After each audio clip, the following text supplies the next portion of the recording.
106 species in genus Sonchus. The sow thistle, a familiar face by the wayside.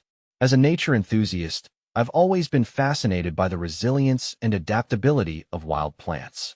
One genus that particularly catches my eye is Sonchus, more commonly known as the sow thistle. These unassuming plants, often dismissed as weeds, possess a quiet beauty and a surprising number of uses. I encounter them frequently during my walks in the countryside, their cheerful yellow flowers brightening up neglected corners and disturbed ground. A closer look at Sonchus. The name Sonchus originates from the ancient Greek word for hollow, likely referring to the hollow stems characteristic of these plants. They belong to the Asteraceae family, a vast group that includes sunflowers, daisies, and dandelions. So thistles share a close resemblance to dandelions, particularly in their flower structure and seed dispersal method. Both have flower heads composed of numerous tiny florets that mature into fluffy seed heads carried by the wind.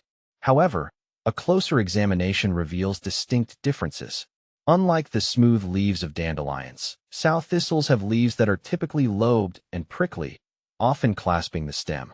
They also exude a milky sap when broken, a feature common to many members of the Asteraceae family. Species within the Sonchus genus.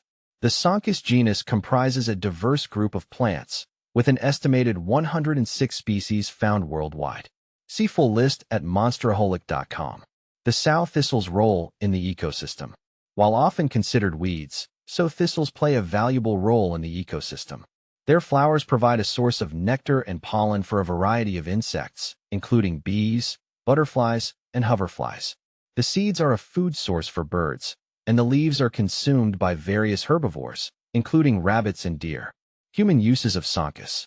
Surprisingly, sow thistles have a long history of human use. In many cultures, the young leaves and shoots are consumed as a leafy green vegetable, either raw in salads or cooked like spinach. The taste is slightly bitter, reminiscent of dandelion greens. Sow thistles have also been used in traditional medicine. The milky sap has been applied topically to treat warts and skin irritations, while infusions of the leaves have been used to treat digestive ailments and respiratory problems. Reflections on the sow thistle. For me, the sow thistle serves as a reminder that beauty and value can be found in the most unexpected places. These often overlooked plants possess a resilience and adaptability that we can all learn from. They thrive in disturbed environments, providing sustenance for wildlife and even offering nutritional and medicinal benefits to humans. The next time you encounter a sow thistle, take a moment to appreciate its simple beauty and its contribution to the natural world. Don't dismiss it as just a weed. Instead, recognize it as a symbol of resilience, adaptability, and the interconnectedness of all living things.